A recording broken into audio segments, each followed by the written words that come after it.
Hello and welcome to Fin Business. Today we are going to talk about bankruptcy code, the law which Indian government passed few months back. We are going to talk with Jyoti Singh, who's from Phoenix Legal. Welcome on show, Jyoti. Thank you, Amol. So there are interesting areas that I would like to understand from you, and I would like to take your perspective specifically on bankruptcy code. Now, my first question to you is when SICA, when SARFAESI, when DRT was already there, and it couldn't achieve its goal. Do you really believe that bankruptcy code will achieve its goal? So, SICA failed primarily because it is pre-liberalization sort of an act that came in, and it has been completely misused because the timelines were not adhered to. Infrastructure challenges were there. Right. In SARFAESI, I will not say that it failed completely, but it couldn't achieve what it should have achieved. Again, because everything was in the hands of the court. Okay, and DRTs again, we all know that there is a shortage of judges and infrastructural challenges are there. IBC is different in that context. The role of the adjudicating authority is only at the stage of admission, and of course, it has a supervisory power. Right. But everything, I would say that the business is left to the creditors, the financial institutions who build an industry. So it is left with them to decide whether a company will sail through or it should go into liquidation. So to put it simply, the court is not deciding the business. They are not taking business calls. They are only deciding the question of law. And I'm very, very confident. In fact, when it was first sort of presented, I was very confident that it will not only come soon, but it will really be implemented soon. Right. Because this is one law which of course is very important for the government also, Right. from the World Bank rankings perspective, and it has really put India in a shining spot. Right. So I would say that IBC will not only be successful, it is already a success, because here all the machineries are working together. You can see the speed with which the judgments are coming, admissions are happening. Right. They are pushing for settlement with the Right. operational creditors wherever there is a scope of settlement. So I would say that it is working and it will continue to work, because there is a right push from all the directions. So when you say that there is a right push from all the directors, we do understand that how Government of India and specifically the RBI and including banking and the banking federations also pushed so much for this particular law because they found success in this particularly in terms of resolving the cases. But it's been few months since the law is into the action. It's been few months since the cases are already been going to the NCLTs, but the resolution ratio is still low. Why do you think so? So firstly, let's understand as to what matters are going right now before the NCLT. So because SICA got repealed when this law came in, because of which all the BIFR companies which were taking shelter under SICA are the companies which initially came to NCLTs for admission. Okay, because there is a moratorium that kicks in for 6 months, which is extendable to 9 months when any company is under the IBC. Okay. There are sort of painstaking cases which was there but no action was happening. Yes. Okay, on those. So these are the matters that have come right now before the NCLTs. So resolution which didn't happen for decades, okay, is going to take some time to show a reality. And when we say that the resolution is less, we are not considering the cases that get settled even before they get admitted. Okay. So when we calculate all of this, there has been nearly over 2,500 cases that were filed, and majority of these were resolved, except of course the big cases where the resolution can either happen through having a resolution plan or ultimately it needs to be liquidated. So I feel that the resolution is happening. Everybody is changing with this law. So because initial one of the thought was that what will happen to the matters where there are PSU banks. Okay, in a private bank of course the sanctions come easily, but how will they behave? Who the people will be coming over there? Whether they are capable to take decisions over there, or they will only send juniors. But I guess the entire environment is changing. Everybody is taking it very seriously. The meetings are happening with a notice of less than 3 days also. And everybody is wanting to make, I guess, this a success. And I guess it's a very, very positive law. And we will see more resolutions coming in, because this is a law where we need to maximize value of the assets also, and promote entrepreneurship. Okay, so I pick up 2 points from what you said. One is liquidation and second is the asset.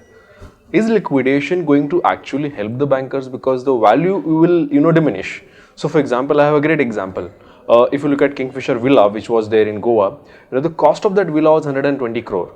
But when liquidation actually took place, when they actually found the buyers and they actually sold, the cost was 70 crore rupees. So there was a big loss, almost some 50 crores or something like that. So is liquidation going to play a pivotal role in terms of getting good money to the bankers or the creditors?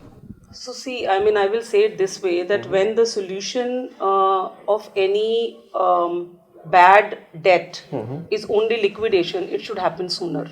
Okay, now the matters that we are talking about are the cases which are dragging for years altogether. So when we are dealing with a debt which is already gone and should have been liquidated way back, then the distress value would not have been what it is now.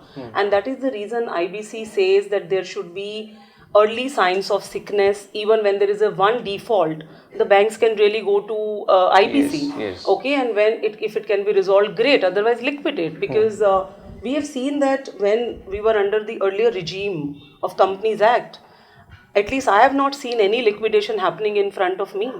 So basically now, not only the resolution is time bound, which is 180 days extendable to 270, but the liquidation is also time bound, which is 2 years. Yes. But sometimes you need to take tough calls. True, and sometimes, by the time you wait, I will liquidate tomorrow, the asset goes wrong. Absolutely. If it's an infrastructure, it's an asset, like aircraft of Vijay Mallya. Absolutely. Income tax department held it for like almost 2 years, and by the time they decided to liquidate, there was no value for it. Absolutely. Okay, so the number of cases that is increasing in NCLT, if you could elaborate more on what kind of cases actually coming to NCLT, what kind of orders or verdicts that NCLT has passed by now. What am I seeing in NCLT is that they are not reluctant to really pass orders to ensure that the IBC or the CIRP process does not stop. So they are very reluctant to stay the CIRP. Even if there are multiple applications filed by any party, they hear it, they give right of audience to everybody, but they are saying that not at the cost of saying that you stay the CIRP. Right. There has been some cases where 270 days has got over, but the principal bench, Delhi, and the Calcutta bench has really issued notice to descending creditors, where there was only one resolution plan and it didn't meet the threshold of 75% under the IBC.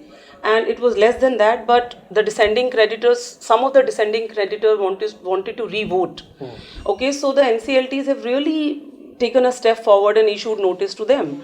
Whether that will technically be sustained, not sustained, time will only show. Yeah. None of the NCLTs that I had an occasion to appear for are interested in liquidation. They want to make all efforts to ensure that a company can sustain, because then it's beneficial to all stakeholders, whether it is employees or statutory authorities or for that industry per se. So there are. So you are advising, both, and you are attending a lot of cases and observing what is that happening actually at NCLT, advising creditors, debtors. What I would like to learn from now is, what is the reaction of the defaulters? How the defaulters are taking it? Obviously, this law has supremely passed to resolve the issues, specifically to empower banks so that they will get good recovery. But how the defaulters are taking it? So they are scared, and sense is coming in them. Now they can't really misuse any machinery to say that I will myself go to NCLT, file an application, buy the same asset back at a lower value, because the liquidation value will be lower. Okay. And there are 2-3 reasons that, they are trying to ensure that their matter doesn't go to IBC. And if it goes, they know where they're lending, whether it's by them or it's through the financial institutions. Because the regulator keeps coming with regulations and amendments to ensure that the promoters who are, because there can be 2 reasons for business failing. One is external factors, other is the promoter driven factors. So wherever there are external factors, of course you are not ineligible to bid and really take your sort of company back.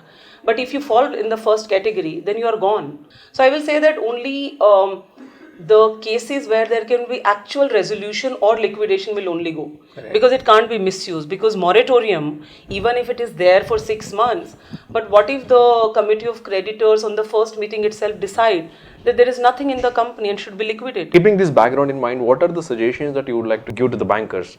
I mean, what are the ways to identify errant promoters early so that they will not reach to this particular state? So they have lots of rights. The only thing is that they never use it. Yeah. So they have rights of periodical inspections. The companies are required to submit quarterly reports. They can go and inspect the plants. Okay. So I guess they need to start using it. So instead of really waiting until it becomes NPA, even if it's a standard account, they should still keep sort of seeing as to what the net worth of the guarantor is, how the company is performing, what are the orders they are doing. So I would say that now under IBC, when any resolution plan is passed, majority of these creditors are sitting as, I will not say monitoring institute, but they are sitting over there to ensure that it's implemented successfully. Okay. So when they can do it at this stage, why can't they do it when they lend? Absolutely. So I guess I will say that it's there, just use it. Okay. Then the important question here is now going ahead. Can we see sensible lending will happen? Absolutely. I guess it will. I feel that now the bankers will be more interested to really see that how successful the business model is rather than seeing how big the promoter is. Okay. Because as long as they trust the business model, even if the promoter is new, okay, but the promoter has a professional team, it can become a big business tomorrow. Because when they are now sitting in the COC and when any third, party is coming as a resolution applicant, and when they are presenting their business model to say that this is how we want to sail through or we want to bring this company out of this mess, they're really applying themselves. So I guess they need to have committees when they lend the loan rather than having committees subsequently when there's default that happens. So since you're so confident about this law, I have a very important question for you. Can we see a great recovery happening out of these 12 accounts going ahead? So this is one of those, as I said, painstaking cases. Right. But what I will only say is that something sensible will come out of it. Whether it is a recovery or it is, basically I will say that the picture will be clear. Right. So as I'm saying that whatever damage was to be done in terms of not resolving these 12 cases because of whatever reason it may be, but now things will be more clearer whether these were the accounts that should actually have been liquidated or there can still be a resolution. So I don't know about recovery, but I will say a solution will come out which will be which will again again act like a test case for all the creditors and all stakeholders to see as to how they need to take steps, even if the lending is huge or small. Whenever I look at creditor and debtors, I always remember the Merchant of Venice, the Shylock and Antonio. So obviously the Shylock is dead. Long live the Shylock. Thank you so much, Talk for talking to Fin Business. Thank you so much. Thank you. Thank you. My pleasure. Thank you. Thank you so much for watching.